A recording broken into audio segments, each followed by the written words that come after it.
Salam hörmətli izləyicilər, ikinci cəhd imtahanına hazırlıq həftənin birinci günündən başlayır. Həftəki hər gün saat 17:00-da dərsimiz olacaq. Gecikmədən qoşulun. İndi isə 21-ci suala baxın, elə gedin. Və 2-3 nöqtələr arasındakı gərginlikləri müqayisə edin. 1-2 buradır. 3 də buradadır. Ən gözəl yolu, baxın, bunların bir ümumi tutumunu tapaq. Ardıcıl birləşiblər, düzdür? 2 dənə S tutumlu kondensator ardıcıl birləşib. Deməli, bu ikisinin ümumi tutumu olacaq S/2. Qıraqda təzə bir dənə kondensator çəkirəm, yazıram S/2. Burada da 2 dənə kondensator paralel birləşib. 2S, 2S toplayıram. Paralel birləşdikləri üçün eləyir 4S. Təzə kondensator çəkib yazıram bura 4S.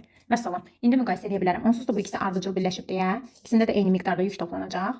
U bərabər Q bölü S olduğundan U S ilə tərs mütənasib asılı olacaq. Tutumu 4S olan kondensatorun gərginliyinə U desəm, S/2 olan kondensatorun gərginliyinə 8U deməliyəm.